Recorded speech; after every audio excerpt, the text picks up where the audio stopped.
Vamos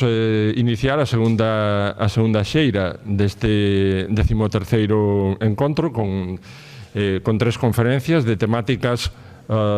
bastante diferentes. E comezamos coa de Eduardo Méndez, que é unha persoa que xa non é a primeira vez que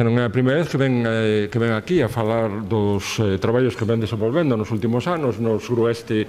de Galicia. Mentre viña para aquí me acordei dunha película que fora bastante famosa hai uns anos, na que aparecía un personaxe interpretado polo actor Harvey Keitel, que cando lle preguntaban a que se dedica usted, o home contestaba: resolvo problemas. Ben, Eduardo Méndez Quintas me lembra neste sentido a Harvey Keitel, porque resolve problemas. Eu penso que a arqueoloxía é unha das cousas que ten que facer, resolve problemas, contestar preguntas. É unha das grandes preguntas que hai en arqueoloxía en calquera rexión, calquera país do mundo, é cuán antiga é a presencia humana neste territorio, que evidencias, que datos temos da súa antigüidade, das súas actividades. Pois moi ben, a través dunha serie de traballos nuns xacementos moi interesantes dos que el vai falar e da súa excelente tese de doutoramento, Eduardo Méndez ven contestando, na miña opinión, polo menos, con bastante acerto a esa gran primaria cuestión de cando empezou todo, neste caso, no territorio do noroeste, no territorio galaico. E sen máis, pois xa lle paso a palabra a el, que terá máis que decir e con máis senso do que eu.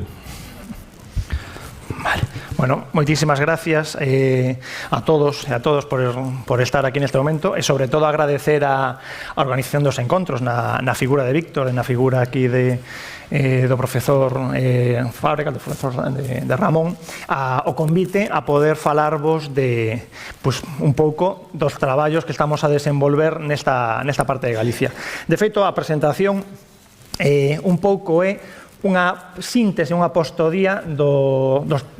resultados das investigacións que vamos desenvolvendo fundamentalmente no tramo baixo do río Miño nos últimos 7-8 anos, que nese contexto aportan certos datos que son novedosos e permiten responder a pregunta que comentaba aquí Ramón, de como é de antigo esta primeira presencia humana no territorio galego, ou no noroeste peninsular. Si estivéramos falando desta mesma temática fai 10 anos, teríamos que empezar un pouco laiándonos de todos os problemas que tivo a arqueoloxía do Paleolítico en Galicia, como era de dificultoso entender como se desenvolveron estas primeiras ocupacións humanas, que si os problemas de Budiño, unha serie de cuestións que as tocaremos, evidentemente, porque son historiografía, son unha parte fundamental da historiografía arqueolóxica do Paleolítico galego. Pero máis alá diso, hai que ter en conta algo moi importante, que a investigación sobre a prehistoria antiga, sobre o Paleolítico en Galicia, arrinca nun momento relativamente cedo, non? De feito, na década dos anos 30, un investigador portugués, Abel Viana, xa dá conta na zona do río Miño da existencia non só de industrias líticas talladas, que xa se coñecían de algunhas décadas antes, sino de materiais claramente, os vedes aquí están dibuixados, materiais claramente de características paleolítico inferior, ou do que falaremos hoxe, que é un termo que vai a ser recurrente na miña conferencia, que é do achelense, desta forma de traballar a pedra característica da prehistoria antiga do suroeste, en xeral de casi toda Europa e unha boa parte do mundo. Xa posteriormente, un pouco seguindo as teses de Abel Viana, na década dos anos 50, dous ilustres da arqueoloxía e da cultura galega, como son Xosé María Álvarez Blázquez e Fermín Bouza Brei, recuncan nesa idea do Paleolítico, concretamente nesta zona do tramo baixo do río Miño, pondo de novo en riba da mesa a existencia de lugares con materiais arqueolóxicos en superficie, cantidades apreciables e, como tamén vedes na figura anexa, con características que non deixaban lugar a dúbidas sobre a súa cronoloxía e a súa identificación con complexo achelense. Neste senso, podemos dicir que Galicia estaba en vanguarda de investigación do Paleolítico no que era na España da época, e posteriormente, e co descubrimento do emblemático xacemento das Gándaras de Budiño, entramos non estar en vanguarda a nivel nacional, sino que entramos na vanguarda a nivel mundial de investigación da prehistoria antiga. Pero, como falaremos a continuación, a publicación deste artigo que está baixo, Problematical Pleistocene Artifact Assemblage for Western Spain, que saliu publicado na revista Science nos anos 60, no ano 67, pois toda esta destaque que tivo a investigación da prehistoria antiga en Galicia, é dicir, no Paleolítico, pega unha frenada moi brusca e hai unha especie de involución no estudo da prehistoria antiga galega, da que falaremos agora, e que, evidentemente, só se conseguiu superar ata ben entrado hasta o século XXI, gracias, pois, por un lado, os traballos que está a desenvolver a Universidade de Santiago na zona oriental de Galicia, con Covairós como xacemento abanderado, e despois, na medida do posible, pois tamén os traballos que desenvolvemos nos na zona do Baixo Miño. E como a problemática, o punto de inflexión na investigación da prehistoria do Paleolítico en Galicia está cas Gándaras de Budiño, pois vamos a falar en primeiro lugar nas Gándaras de Budiño, tendo en conta que o que vos vou a contar un pouco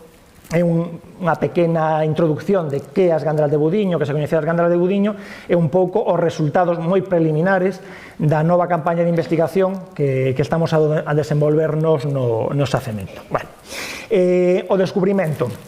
O descubrimento non lle debemos a ningún arqueólogo, sino que lle debemos a un xeomorfólogo chamado Henri Nun, un xeomorfólogo francés que estaba naquela época, no ano 1960, na década dos 60, desenvolvendo o traballo de campo para a súa tese de doutoramento, en algúns casos insuperada todavía, que tedes aí a súa portada, e prospectando, o sea, recoñecendo a xeoloxía da conca do río Louro, pois documentou que nunha serie de perfil, de cortes producidos por as explotacións de arxila que ali existen, pois atopou materiais arqueolóxicos, materiais líticos, que, aínda sin ser arqueólogo, el pudo e soubo recoñecer como material de clara factura paleolítica.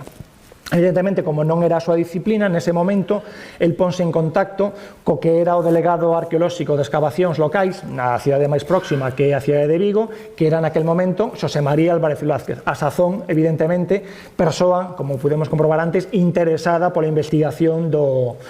Paleolítico galego.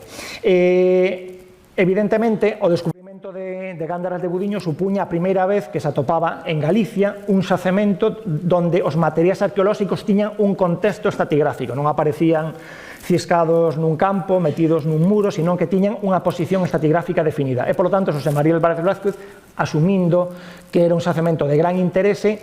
non deixou un pouco a súa investigación, é dicir, non se meteu el directamente, sino que contactou cun non exactamente arqueólogo, sino un paleontólogo como é Emiliano Aguirre, o padre Emiliano Aguirre naquel momento,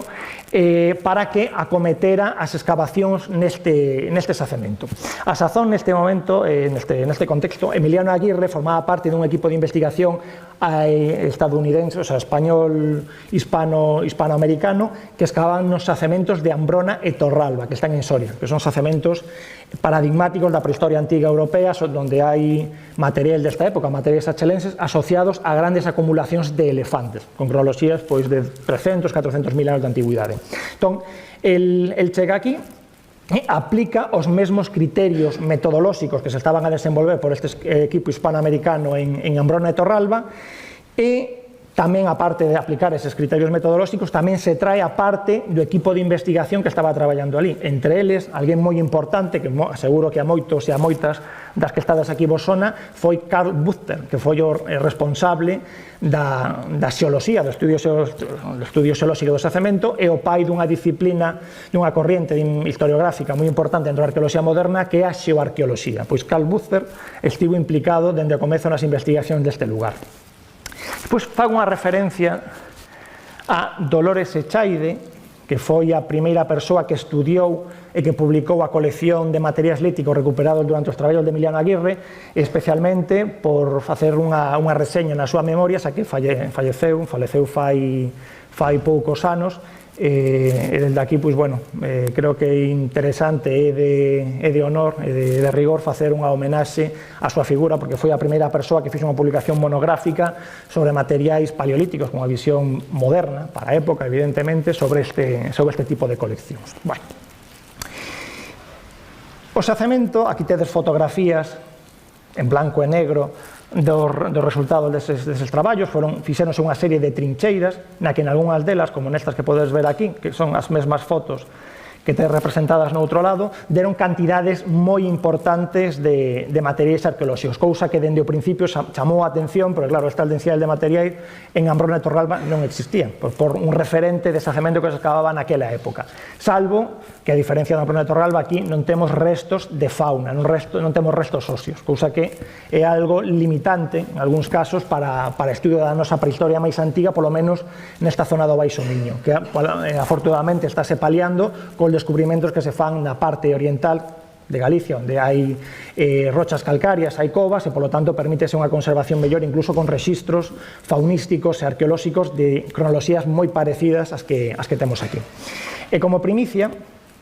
isto que tedes aquí é unha fotografía en cor dos anos 60 destes traballos de Emiliano Aguirre, onde, pois, miras un pouco como era a estratigrafía, que se tivéramos cando empezamos a excavar en Budiño, pois teríamos unha idea máis acertada do que estábamos buscando, en a que se mira, pois, por un lado, esas cousas brancas son o sustrato que hai ali, que son arxilas terciarias, e os depósitos fluviais, que son estas cousas máis marróns, que están por aquí. Bueno, este Emiliano Aguirre facendo un pouco sí, saltando entre trincheiras. Ben, a produción científica que se desenvolveu unha vez se fixo a excavación en Budiño nos anos 60 podese considerar importante,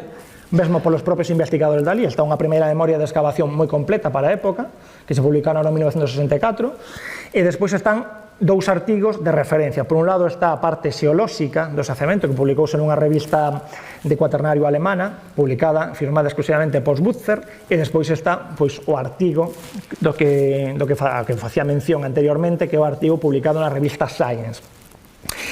E aquí, sobre todo co artigo da revista Science, donde comezan os problemas. Ben, cales son os problemas que comezan con este artigo? Pois o que se fixo neste artigo, se digo un artigo nunha revista do maior impacto mundial, é que se dixo que o paleolítico galego ou o paleolítico inferior galego era completamente atípico e anacrónico no contexto de Europa.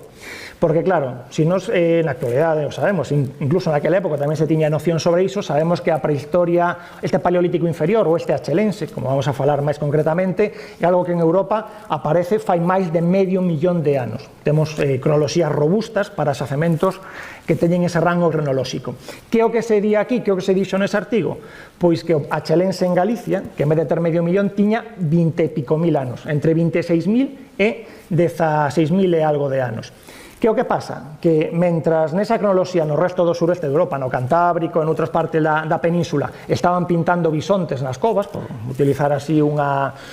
visión icónica rápida do paleolítico, en Galicia seguíamos traballando a pedra como no resto de Europa deixarase de facer fai 100 e pico mil anos ou 200.000 anos. Iso redundaba na visión do atraso secular de Galicia e toda esta problemática. Que fixo iso? Pois evidentemente nos círculos académicos ante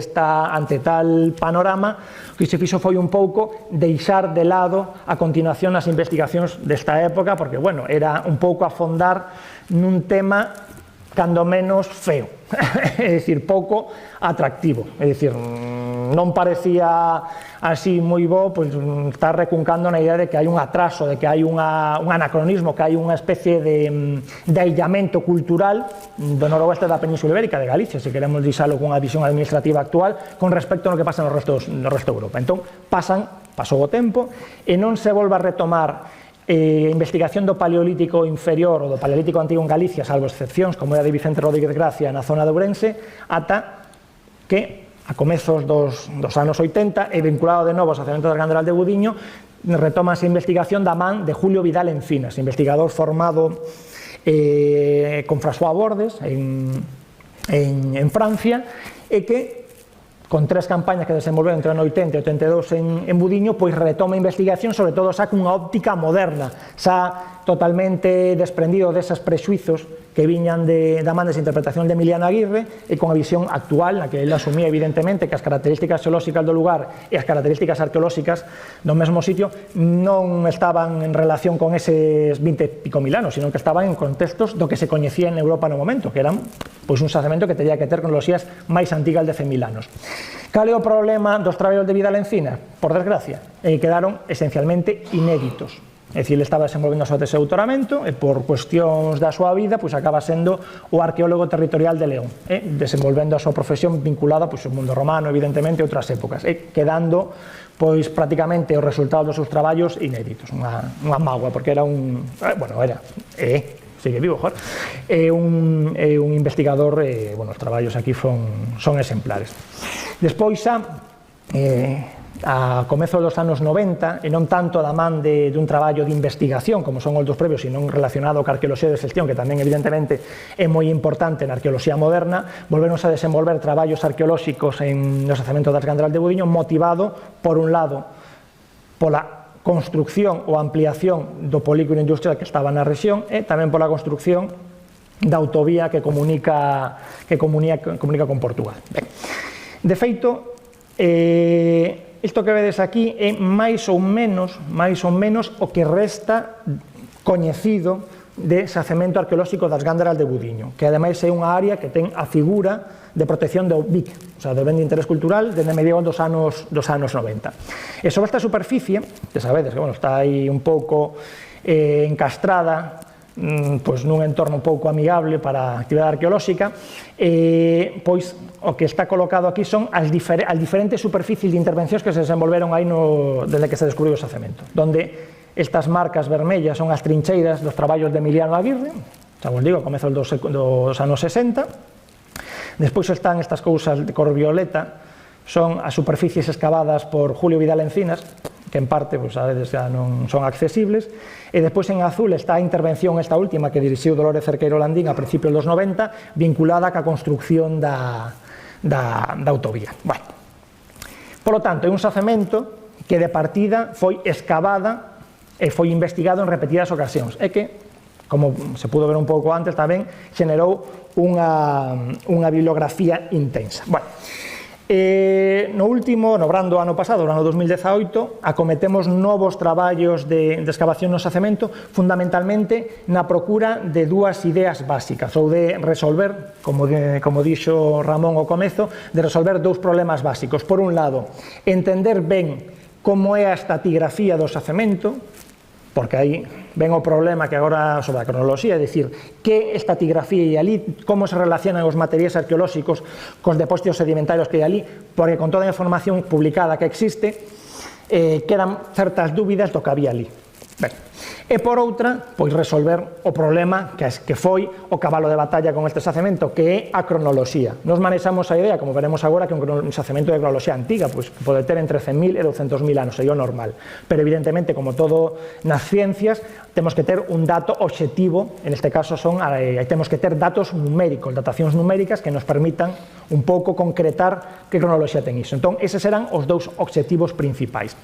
Entón, para iso, aínda que a idea inicial era distinta, era utilizar medios mecánicos, porque a superficie é unha superficie grande, son como 20.000 metros cadrados de superficie de parcela conservada, pois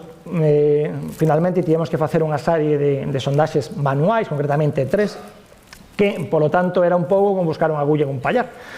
Unha pallé, sobre todo, porque aquí temos un problema, que aínda que aquí vemos esa superficie moi verde, con vegetación e tal,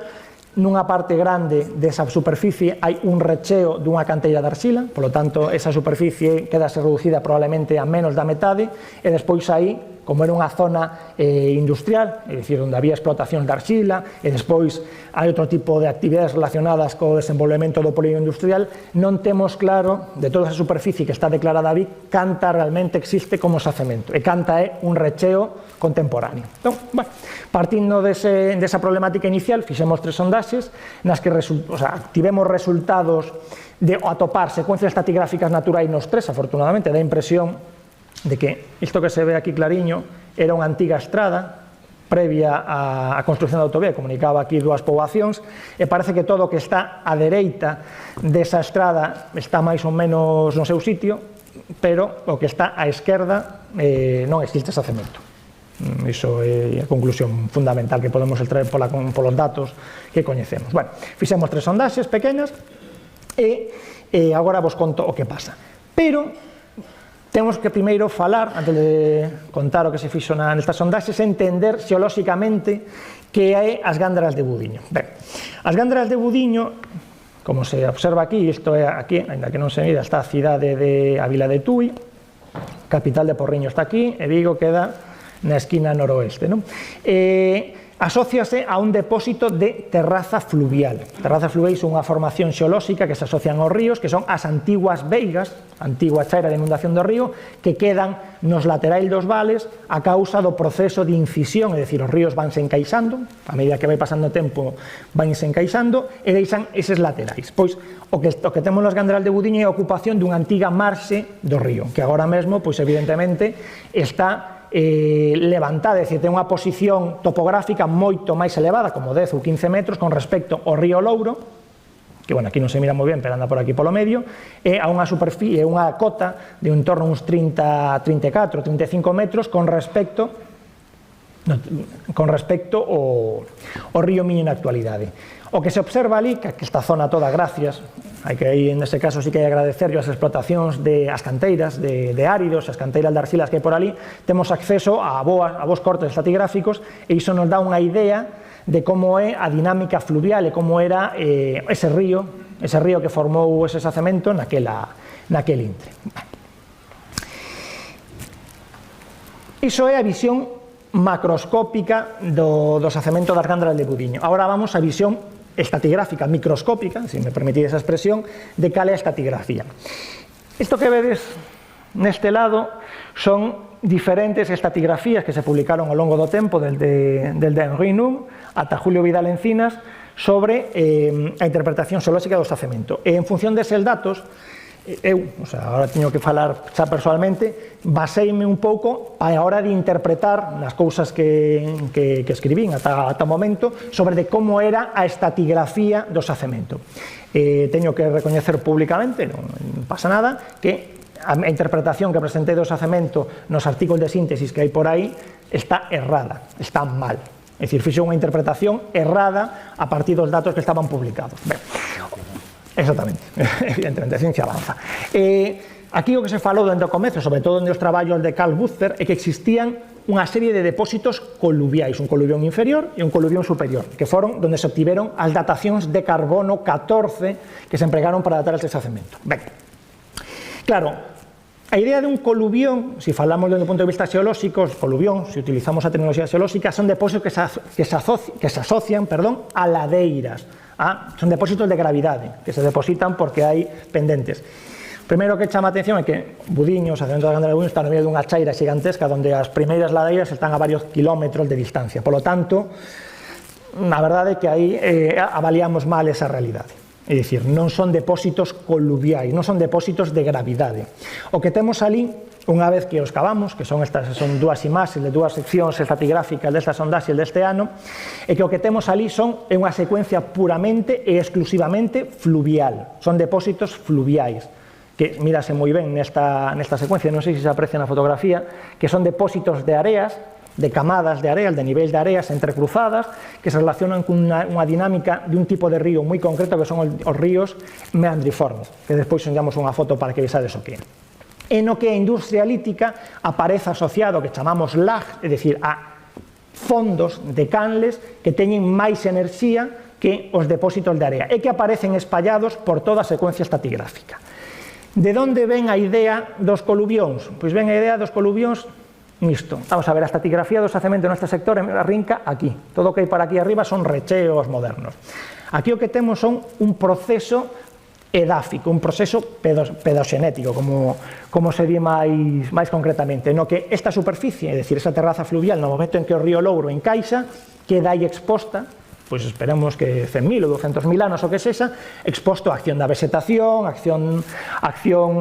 edáfica, e o que xenera é un perfil edáfico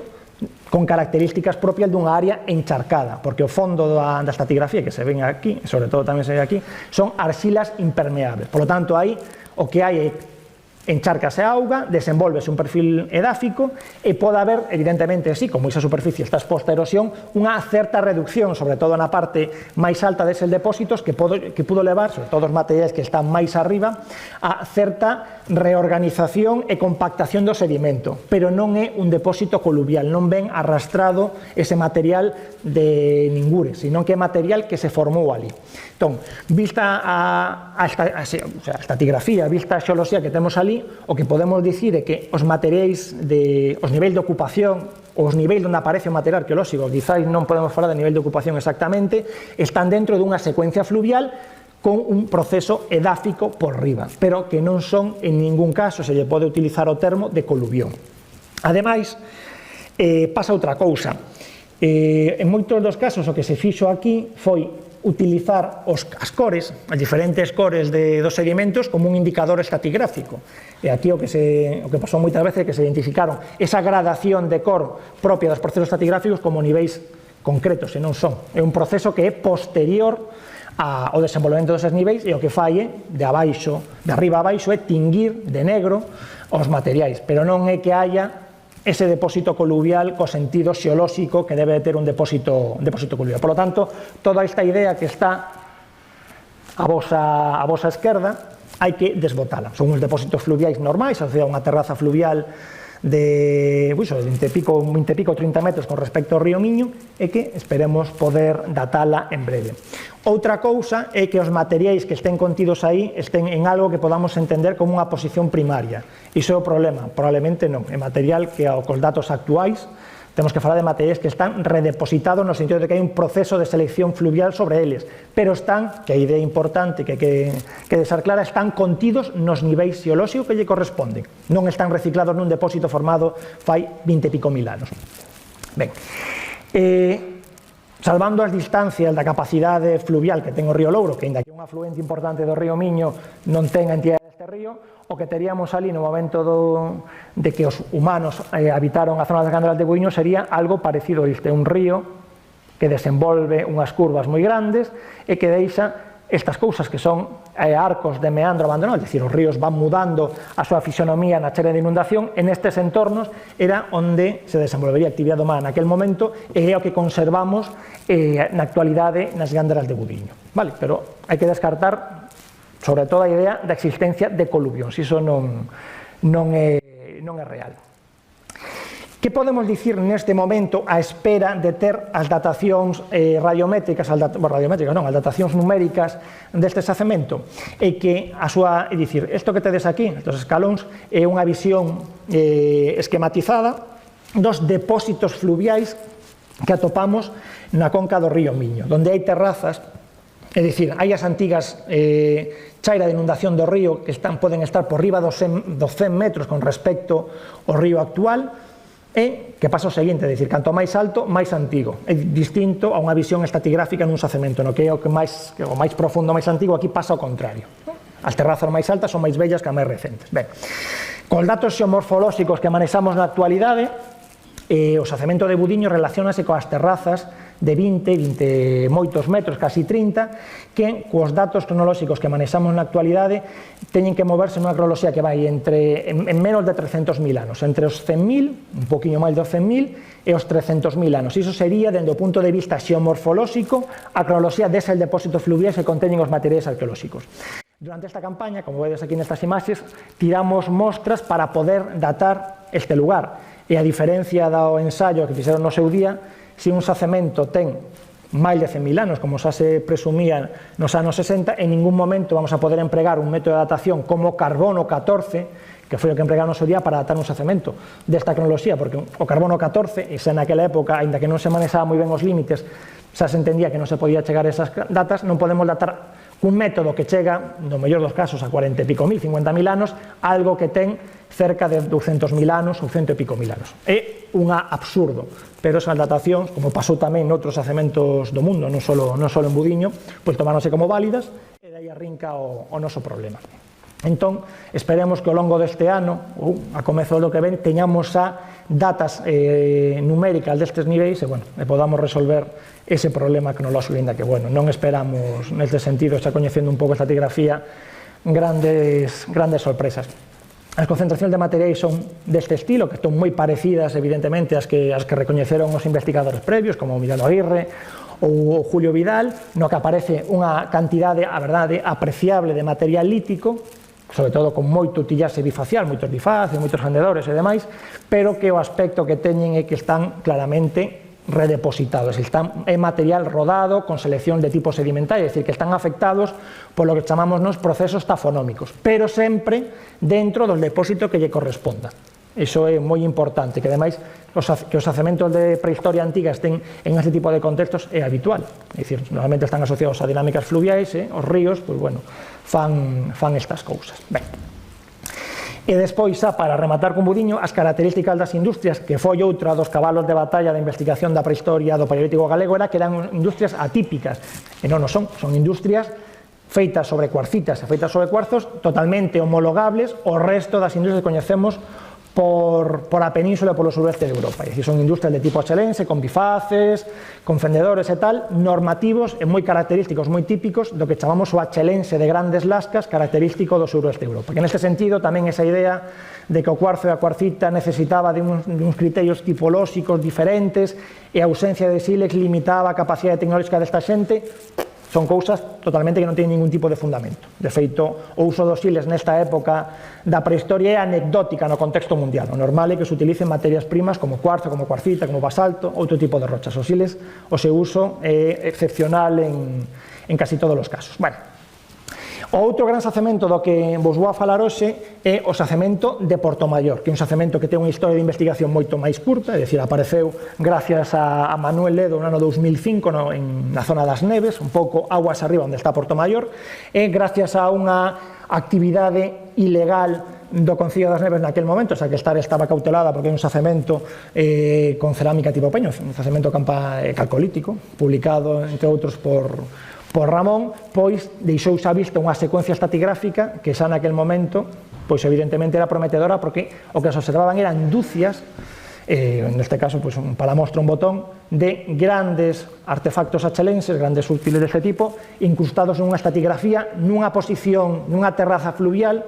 que xa daquela época se coñecía que era certamente antiga. Despois dunha serie de vicisitudes e tal, o xacemento conseguimos excavar por primeira vez no ano 2012.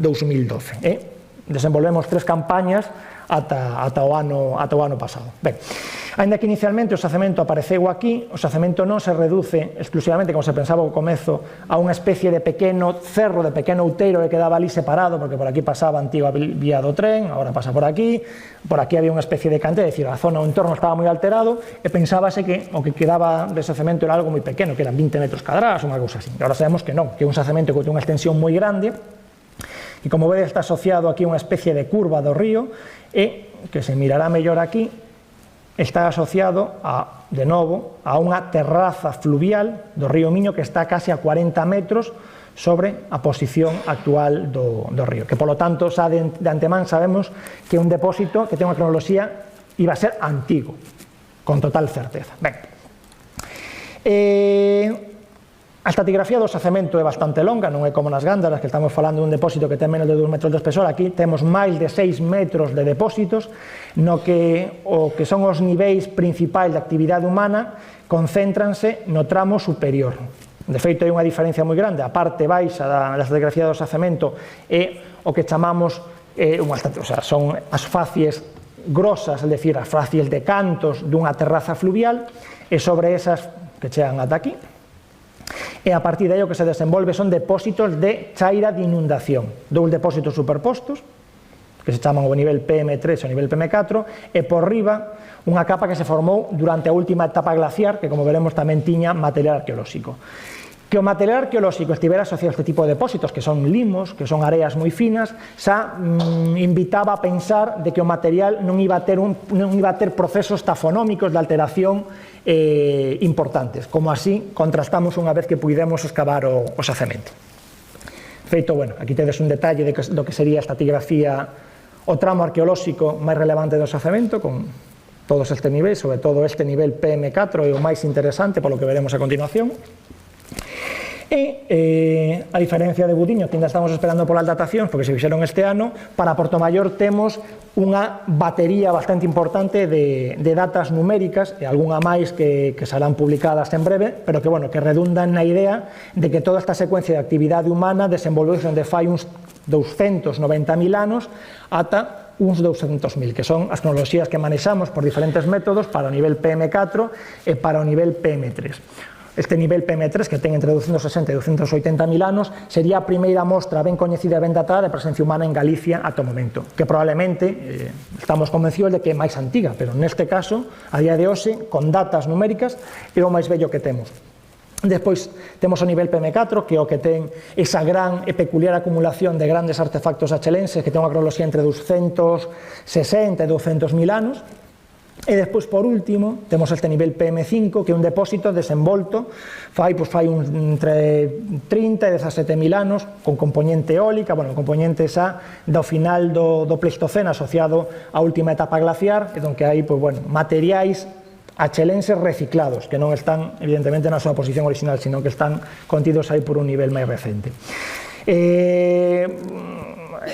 Esta ocupación principal, é dicir, o nivel PM4 e o nivel PM3 de Portomayor, relacionanse con dous estadios quentes, o estadio isotópico 7 e a parte final do estadio isotópico 9, e unha parte relacionase cunha etapa glaciar, que é o estadio isotópico 8, que ten cronoloxías, pois iso, en torno aos 300 e algo máis de 200.000 anos. E de feito, bueno, aquí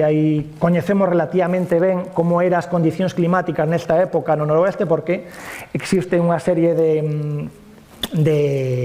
sondeos mariños donde podemos reconstruir con certa precisión como foi a variación do clima nesta época. Bueno, era unha época na que a ocupación de Portomayor se envolvese nun entorno de bosque de condicións tempradas, é dicir, con unha vegetación, exceptuando, evidentemente, eucaliptos e pinos,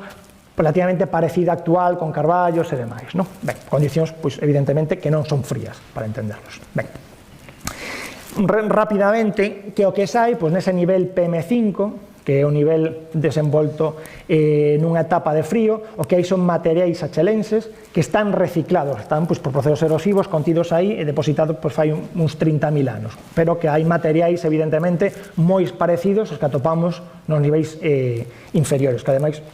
con moitísima densidade de material nestes niveis. Ben, o nivel PM4, que vamos a falar agora, que é un nivel moi especial, que o podemos definir como un nivel único na actualidade a nivel continental, é dicir, non existe nada parecido a nivel europeo, en o que temos unha profusión gigantesca de, ademais acumulada de xeito intencional, de grandes configurados, de bifaces, fendedores e tal, no que non existen prácticamente lascas, é dicir, os artefactos foron introducidos aí de forma intencional, empregáronse para algo que non sabemos na actualidade e abandonáronse, un comportamento certamente peculiar. E por debaixo, o nivel PM3, que é ese nivel con presencia humana máis antiga coñecido en Galicia, pois tamén volvemos a ter industrias de características achelenses, pero nun xacemento normal, é dicir, onde non hai dúcias de bifaces metidos nun metro cadrado, sino que hai acumulacións normais, e que entronca claramente o que coñecemos nese mesmo rango cronolóxico noutras partes do suroeste de Europa.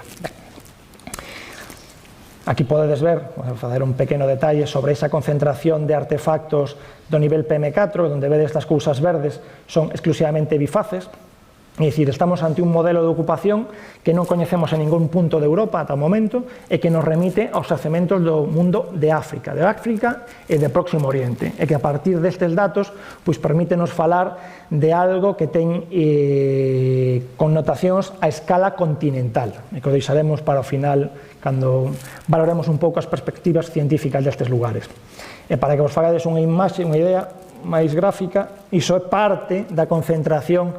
deses niveis que na última campaña puidemos, aquí hai unha superficie moi pequena escavada, neste caso eran en torno aos 15 metros cadrados aproximadamente, e agora temos cerca de 50 metros cadrados deste nivel, e o que vemos é que estas acumulacións se extenden en outras áreas do xacemento con maior ou menor densidade, e nos fala un xacemento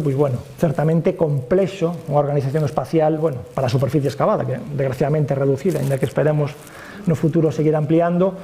que nos fala de unha actividade peculiar neste sitio. Ben, a industria que aparece, os materiais arqueolóxicos que aparecen neste nivel, están todos feitos, a diferencia de Embudiño, en cuarcitas que obtiñan a propia carga fluvial do río e que tienen unhas características moi peculiares, que son ferramentas de un formato moi grande, de feito é un dato que, bueno, podemos considerar anecdótico, pero aí está, que é o conxunto de bifaces, fendedores ou triedros, máis grandes que coñecemos en todo o continente europeo, en tamaño e en peso. E que esa morfoloxía, que ademais son todas pezas que teñen un certo grado de parecido, incluso no xeito no que están conformados, dá a impresión de que ese tamaño está relacionado con actividade funcional, non é que tiveran aquí unha cousa, pois bueno, especial, é dicir, para utilizar esas cousas tan grandes, sino que tiña algo de carácter funcional, porque nesa mesma época, incluso nos niveis que están por debaixo, saen artefactos deste estilo de tamaño estándar,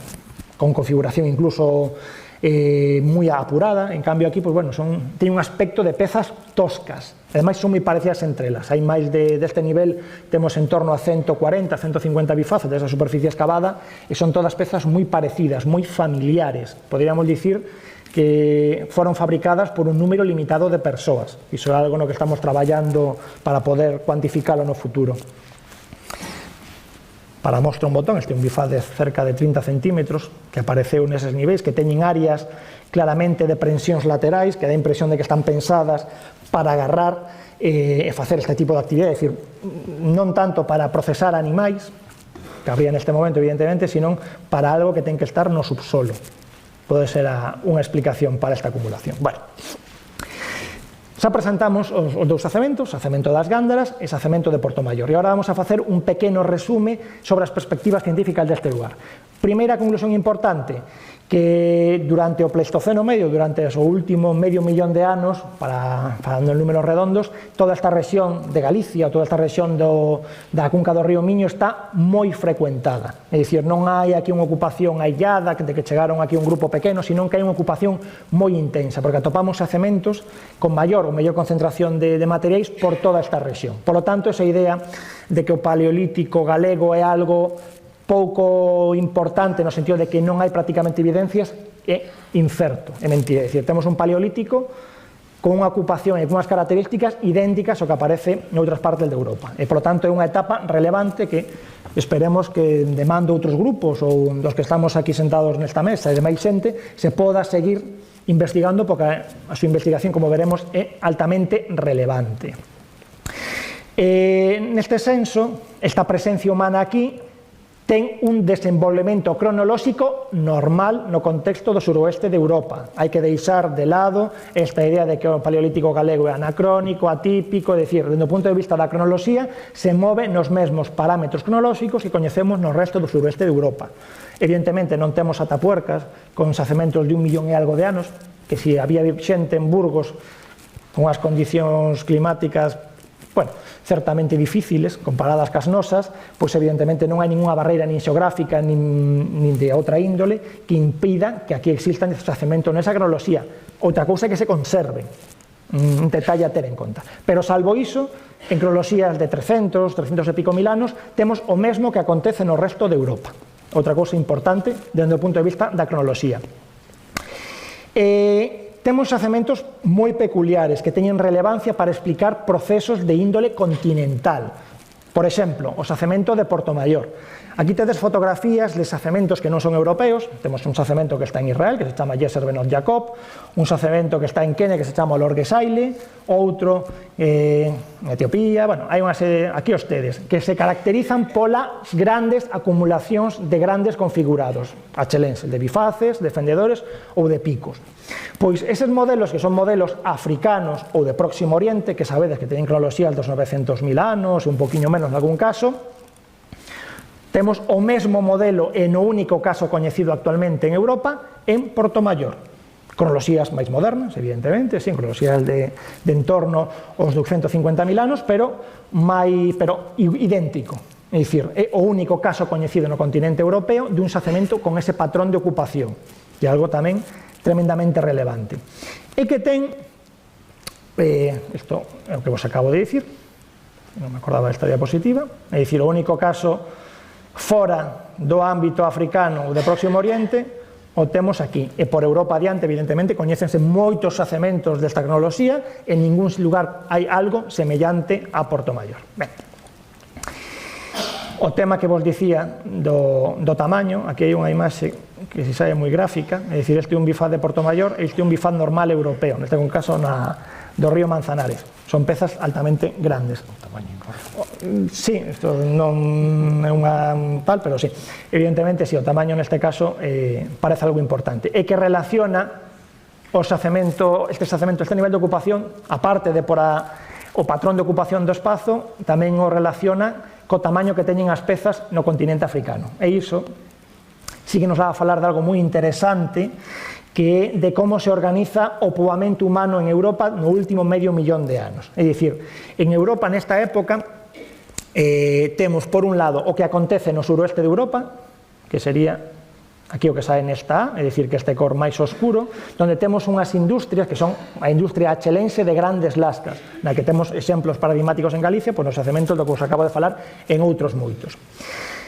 Ese achelense de grandes lascas é idéntico, exactamente igual ao que atopamos na mesma cronoloxía en África, en Próximo Oriente, na India e quizáis en algunhas outras partes do suroeste asiático. E noutras partes do sur de Europa, como en Italia, Grecia, e sobre todo, que un pouco cambia a idea que teñen sempre os franceses das cousas, ou incluso o modelo que teñen en Francia ou no sur de Inglaterra, que non é un achelense como o que temos aquí. Entón, que é o que nos contan os nosos xacementos en Galicia ahora mesmo? Que podemos demostrar, ademais xa non é unha idea que se demostre por só aspectos tecnolóxicos, é que en Europa, no sureste de Europa, existen xacementos que manteñen o mesmo modelo de ocupación que os xacementos africanos, que sumado iso ás características tecnolóxicas, o que nos está a falar é que hai unha parte do poboamento europeo no último medio millón de anos que ten unha conexión directa co norte de África e que non existe no norte de Europa, digo, no centro de Europa, porque no centro de Europa non existe achelense. Por lo tanto, a vía de penetración a Europa e que non parece que foi moito máis alá do suroeste de Francia, é unha vía que probablemente teña que ver co paso polo Estreito de Gibraltar. E por último, é unha perspectiva moi interesante do que estamos vendo na actualidade en Galicia, é que na Europa desta época a idea que temos é unha idea, ou a idea que tiñamos é unha idea evolucionista, é dicir, que había un paleolítico inferior, un achelense que desenvolvía despois, evolucionaba no que coñecemos como paleolítico medio. Cos datos actuais que manexamos, en o que os xacementos do río Miño son un elemento fundamental para apuntalar esta idea, é que o achelense, esta achelense de grandes lascas como que temos en Portomayor ou en Budiño e tal, e ese primeiro paleolítico medio antigo, que está normalmente, de momento, o temos vinculado ao desenvolvemento dos neandertais, é sincrónico, é dicir, son tecnocomplexos probablemente fabricados por especies humanas distintas e que conviven no tempo, non unha deriva na outra, son complexos e con conceptos tecnolóxicos diferentes. E aquí os nosos xacementos que están no río Miño, como xa vos dixen, apuntalan profundamente esa idea, porque temos as mesmas características tecnolóxicas que os xacementos africanos e temos os mesmos patrón de ocupación que os xacementos africanos, que é a primeira vez que podemos constatar iso a nivel europeo. E iso nos levaría a falar, en que isto é máis problemático, da coexistencia de, ao menos, dúas especies humanas en Europa, os somos de Neandertal, aquí teríamos o exemplo, os primeiros neandertais os teríamos nos humanos da cima dos huesos, en Atapuerca, é unha especie, probablemente un humano de orixe africana, que se coñece moi mal o Pleistoceno medio a nivel evolutivo en África, que sería o portador, o que introduciu o achelense en Europa, nunha etapa máis recente do que é o primeiro poboamento humano en Europa, que sabemos que ten unha cronoloxía superior a 1 millón de anos. Por lo tanto, e para finalizar, recalcar a idea de que o rexistro arqueolóxico que temos no Paleolítico galego, ben sexa neste Paleolítico máis antigo ou ben sexa en etapas máis recentes do Paleolítico, como a que nos mostra Covairós, son períodos altamente representativos e altamente interesantes. Non son un fenómeno residual e, polo tanto, merece a pena, e os resultados que se están a cadar dende os diferentes equipos de investigación que estamos a traballar nisto, poñen riba da mesa a importancia que ten este período para explicar procesos, non só procesos de ámbito local ou regional, sino procesos de carácter continental. Por lo tanto, é algo que dende as persoas que nos dedicamos a investigar estes períodos, que os resultados que se podan obter teña unha aplicación desa índole, pois, bueno, algo que realmente parece relevante, sobre todo para a propia historia galega, ¿no? Que creo que é o principal de todas estas cousas. Entón, nada, aquí un homenaxe a xente que desinteresadamente traballa nestas investigacións e un pouco as entidades que financiaron os traballos ata o momento, e moitísimas gracias pola vosa atención.